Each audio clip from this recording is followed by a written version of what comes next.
পৃথিবীর মানচিত্রে বাংলাদেশ একটি ছোট্ট দেশ হলেও এর সম্ভাবনা বিশাল।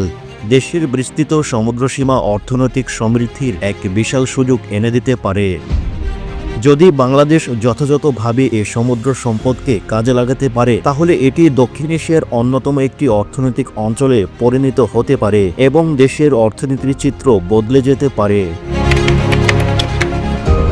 বাংলাদেশ আয়তনে ১,৪৭,৫৭০ বর্গ কিলোমিটারের একটি দেশ, কিন্তু সম্ভাবনার দিক থেকে এটি অপরিসীম। দেশের বিস্তৃত সমুদ্রসীমা ১,১৮,৮১৩ বর্গ কিলোমিটার, যার মধ্যে রয়েছে ২০০ নটিক্যাল মাইল একচ্ছত্র অর্থনৈতিক অঞ্চল এবং ৩৫৪ নটিক্যাল মাইল পর্যন্ত বিস্তৃত মহীসোপান। এই বিশাল জলসীমা সঠিকভাবে ব্যবহারের মাধ্যমে দেশের অর্থনীতি শক্তিশালী করা সম্ভব।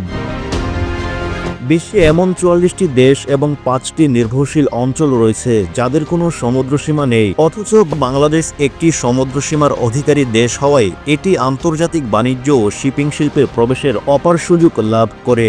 সম্প্রতি নোবেল বিজয়ী অর্থনীতিবিদ ডক্টর মোহাম্মদ ইউনুস বলেন, বাংলাদেশের মানুষ যথেষ্ট ভাগ্যবান, কারণ তাদের একটি সমুদ্র রয়েছে যা বিভিন্ন দেশের সঙ্গে ব্যবসা বাণিজ্য করতে উদ্বুদ্ধ করে।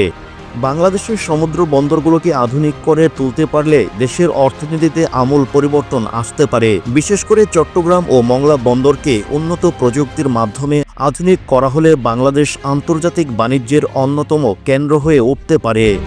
এছাড়া গভীর সমুদ্র বন্দর নির্মাণ করলে বাংলাদেশ ট্রান্সশিপমেন্ট হাব হিসেবে বৈশ্বিক বাণিজ্যের গুরুত্বপূর্ণ ভূমিকা রাখতে পারবে। শুধু সমুদ্রপথেই উন্নয়ন নয়, বাংলাদেশ তার নিজস্ব শিপিং শিল্পকে আরও সম্প্রসারিত করতে পারে। আন্তর্জাতিক কন্টেইনার জাহাজ পরিচালনার মাধ্যমে বৈদেশিক মুদ্রা অর্জনের বড় সুযোগ তৈরি হবে। বাংলাদেশের বিশাল সমুদ্রসীমায় প্রচুর মৎস্য সম্পদ রয়েছে। যদি আধুনিক প্রযুক্তির সহায়তায় গভীর সমুদ্রে মাছ ধরা বৃদ্ধি করা যায়, তবে রপ্তানি বৃদ্ধির মাধ্যমে দেশের অর্থনীতি আরও সমৃদ্ধ হতে পারে। এছাড়া বঙ্গোপসাগরে তলদেশে রয়েছে প্রচুর পরিমাণে গ্যাস ও তেল। ইতিমধ্যেই বেশ কিছু আন্তর্জাতিক প্রতিষ্ঠান গবেষণা চালায় এবং অনুসন্ধান ও উত্তোলনের মাধ্যমে বাংলাদেশ জ্বালানি খাতে স্বনির্ভর হতে পারে।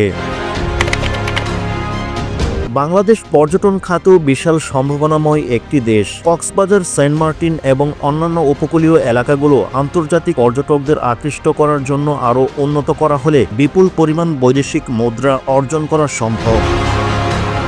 সমুদ্রসীমাকে যথাযথভাবে কাজে লাগিয়ে বাংলাদেশকে একটি শক্তিশালী অর্থনৈতিক অঞ্চলে পরিণত করা সম্ভব। এজন্য প্রয়োজন সঠিক পরিকল্পনা গ্রহণ, আধুনিক অবকাঠামো নির্মাণ, প্রযুক্তির ব্যবহার এবং সরকারি বেসরকারি উদ্যোগের সমন্বয়।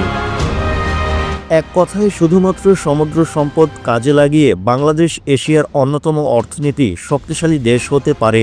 এখন সঠিক সময় পরিকল্পনা গ্রহণ ও বাস্তবায়নের মাধ্যমে দেশের ভবিষ্যৎকে নতুন উচ্চতায় নিয়ে যাওয়ার। সাইম আহমেদ, সরেজমিন বার্তা।